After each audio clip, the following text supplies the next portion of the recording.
आप देख रहे हैं जय भारत टीवी।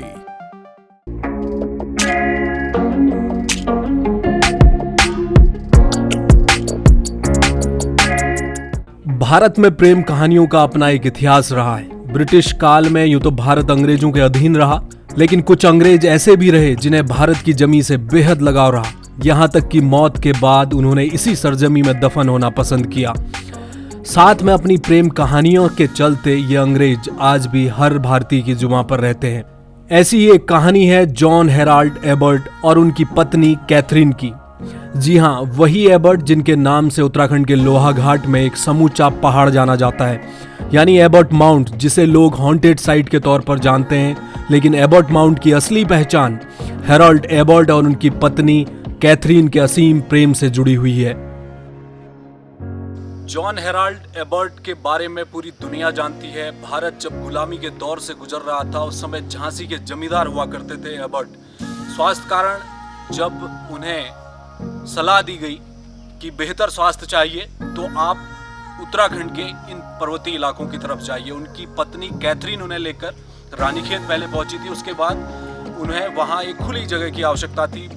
एबर्ट चाहते थे कि और भी जैव विविधता हो और खुला इलाका हो। तो लोहाघाट का ये जो इलाका है, इस पूरे पहाड़ को एबर्ट ने खरीद लिया और उसके बाद इस जगह पर एक चर्च बनाया गया, कई बंगले उन्होंने बनाए। ये टी स्टेट के तौर पर पहले डेवलप किया गया और यहाँ पर वृक्षारोपण किया गया एबर्ट के द्वारा, उस परिवार के द्वारा।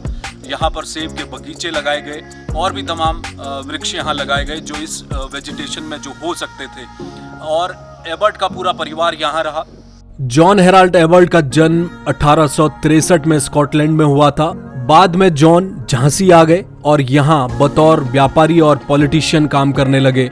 1920 के आसपास उन्होंने लोहाघाट के इस पहाड़ी इलाके में आकर जमीन खरीद ली और अपने सपनों की दुनिया बसानी शुरू कर दी। जॉन बीमार थे और उनकी पत्नी कैथरीन उन्हें बेहतर स्वास्थ्य के लिए उत्तराखंड के पहाड़ों में ले आई थी। दोनों के बीच गहरा प्यार था। कैथरीन की मौत के बाद एबर्ट 3 वर्षों तक ही जीवित रहे। एबर्ट की मौत 82 वर्ष की उम्र में 28 जून 1945 को नैनीताल के पास रामगढ़ में हुई। एबर्ट को लोहाघाट की इस पहाड़ी से इतना प्यार था कि उन्होंने खुद को यहीं जमींदोज करने की इच्छा व्यक्त की थी और उनकी मौत के बाद एबर्ट का शव रामगढ़ से लोहाघाट लाया गया और चर्च के पास ही उन्हें दफनाया गया। आज भी जॉन और कैथरीन की कब्रें यहाँ मौजूद हैं। अब आपको मैं एक और जो एबर्ट से जुड़े हुए, जॉन हेराल्ड एबर्ट से जुड़ी हुई एक बहुत बड़ा साक्ष्य ये है कि उनकी कब्र यहाँ मौजूद है। चूँकि 1945 में उनकी मृत्यु हो गई और उसके बाद 1947 में भारत आज़ाद हुआ, तो बहुत सारे जो लोग थे, अंग्रेज थे जो इस समय यहाँ रह रहे थे, वो यहाँ से परिवार चले भी गए। लेकिन एबर्ट की जो कब्र है वो अभी भी यहाँ मौजूद है, जिनकी मृत्यु जून 1945 में होनी बताई जाती है और उस समय 83 वर्ष के एबर्ट थे। तो जॉन हेराल्ड एबर्ट के अलावा यहाँ उनके परिवार के और भी जो कब्रें हैं वो यहाँ मौजूद हैं और यहीं पर उन्हें दफनाया गया। एबर्ट ने यहाँ 13 कोठियां बनाई थीं, जिनमें एक एबी हाउस को आज हॉन्टेड बंगला कहा जाता है। एबर्ट की पत्नी कैथरीन की 1942 में मृत्यु हुई, तो एबर्ट ने कैथरीन की याद में एक खूबसूरत चर्च बनाया जो आज वीरान पड़ा हुआ है। तो ये जो चर्च बनाया गया, ये जॉन एबर्ट ने अपनी पत्नी कैथरीन एबर्ट की याद में ये बनाया है। आप देखिए, to the memory of Mrs K Ebert, यानी कि कैथरीन एबर्ट उनका नाम था और ये बनाया गया 1942 में। तो आप देखिए कि दोनों पति पत्नी का ये प्यार था, क्योंकि पहले कैथरीन उनको लेकर आई थी झांसी से कि वो अपने पति को स्वास्थ्य लाभ दे और पर्वतीय इलाकों में स्वच्छ आबो हवा में रखे, और उसके बाद 1942 में कैथरीन की मौत हो गई। उसके बाद एबर्ट ने ये यहाँ पर चर्च बनाया उनकी याद में, और उसके 3 साल बाद एबर्ट भी चल बसे। ये वही चर्च है।